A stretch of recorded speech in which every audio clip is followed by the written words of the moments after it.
नमस्ते। दुनिया इस समय किसी शांति सम्मेलन के मंच पर नहीं खड़ी है, बल्कि एक ऐसे शतरंज के बोर्ड पर खड़ी है जहां हर मोरे की कीमत है, हर चाल का मतलब है और हर चूक आने वाली पीढ़ियों की दिशा बदल सकती है। इसी बोर्ड पर आज सबसे ज्यादा चर्चा रूस और चीन की बढ़ती नजदीकी की हो रही है। कुछ लोग इसे नई धुरी कह रहे हैं, कुछ इसे पश्चिम के खिलाफ प्रतिक्रिया मान रहे हैं और कुछ इसे भारत के लिए खतरे की घंटी बता रहे हैं। लेकिन भारत इस पूरे दृश्य को न तो घबरा कर देख रहा है, न ही भावनाओं में बहकर प्रतिक्रिया दे रहा है। भारत देख रहा है, समझ रहा है और चुपचाप हिसाब लगा रहा है, क्योंकि भारत जानता है कि अंतरराष्ट्रीय राजनीति में शोर वही मचाता है जिसके पास धैर्य नहीं होता। रूस क्या सच में भारत से दूर जा रहा है, या यह सिर्फ एक सती धारणा है जिसे चीन हवा दे रहा है? क्या चीन रूस को पूरी तरह अपने पाले में खींचने में सफल हो पाएगा, या फिर यह दोस्ती भी इतिहास की उन अस्थायी साझेदारियों में शामिल हो जाएगी जो जरूरत खत्म होते ही बिखर जाती है? और अगर रूस, चीन, पाकिस्तान एक ही लाइन में खड़े हो जाए तो क्या भारत के लिए यह अस्तित्व का संकट होगा या रणनीतिक पुनर्संयोजन का अवसर? यही वो सवाल है जो आज दिल्ली के रणनीतिक गलियारों में फुसफुसाहट बन चुके हैं, लेकिन जिनका जवाब टीवी स्टूडियो की बहसों में नहीं बल्कि दीर्घकालिक सोच में छिपा है। रूस और चीन के नजदीकों को समझने के लिए सबसे पहले उस मजबूरी को समझना होगा जिसमें रूस खड़ा है।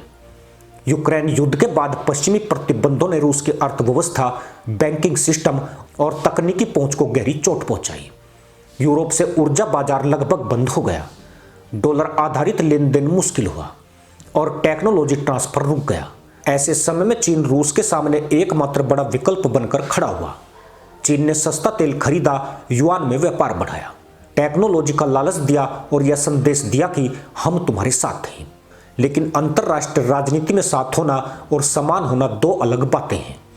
चीन ने रूस को सहारा नहीं दिया, उसने उस स्थिति का लाभ उठाया। यही कारण है कि रूस चीन संबंध को स्थायी दोस्ती कहना एक रणनीतिक भूल होगी।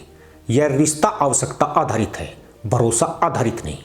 रूस जानता है कि चीन का आर्थिक वजन बहुत भारी है और लंबे समय में यह असंतुलन रूस को जूनियर पार्टनर बना सकता है। रूस का इतिहास बाहरी वर्चस्व के प्रति बेहद संवेदनशील रहा है। सोवियत संघ के पतन के बाद रूस ने अपनी संप्रभुता को लेकर जो कड़वे सबक सीखे हैं वो आज भी उसकी रणनीतिक सोच का हिस्सा है। यही वजह है कि मास्को बीजिंग के करीब जाकर भी पूरी तरह निश्चित नहीं है। अब भारत की ओर देखें।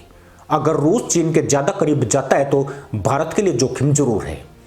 रक्षा आपूर्ति में निर्भरता का सवाल उठता है, क्योंकि भारत की सेनाओं में आज भी बड़ी मात्रा में रूसी प्लेटफॉर्म मौजूद है। टेक्नोलॉजी अपग्रेड, स्पेयर पार्ट्स और संयुक्त विकास परियोजनाओं पर असर पड़ सकता है।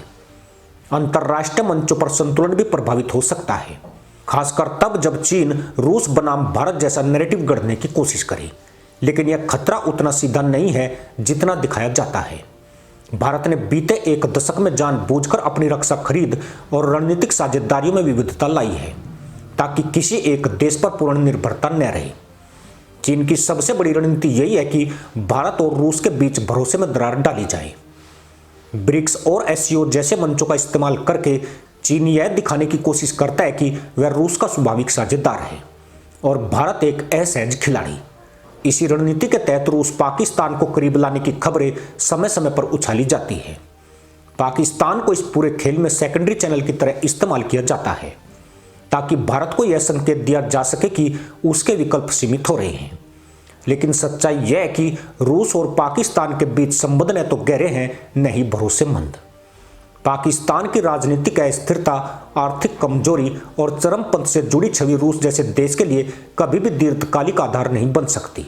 यहीं पर रूस चीन संबंधों की दरारें साफ दिखने लगती है। दोनों देशों के बीच हजारों किलोमीटर लंबी सीमा है, जिसका इतिहास टकराव और अविश्वास से भरा रहा है।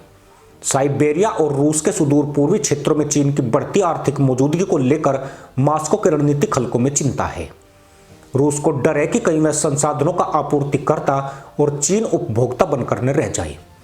सैन्य अभ्यास और कूटनीतिक बयानबाजी के बावजूद यह अविश्वास पूरी तरह खत्म नहीं हुआ है और यही वह जगह है जहां भारत के लिए अवसर छिपा है। भारत और रूस का रिश्ता सिर्फ सौदों का नहीं रहा। यह रिश्ता उस दौर से चला आ रहा है जब भारत ने गुटनिरपेक्षता का रास्ता चुना था और रूस ने भारत की संप्रभुता का सम्मान किया था। रक्षा सहयोग, ऊर्जा साझेदारी, परमाणु परियोजनाएं और अंतरिक्ष सहयोग, ये सब दशकों में बने भरोसे की नींव है।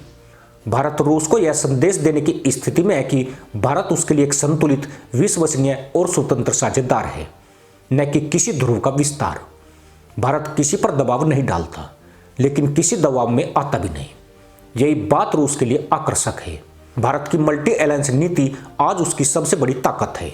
भारत अमेरिका के साथ भी काम करता है, लेकिन अपनी शर्तों पर।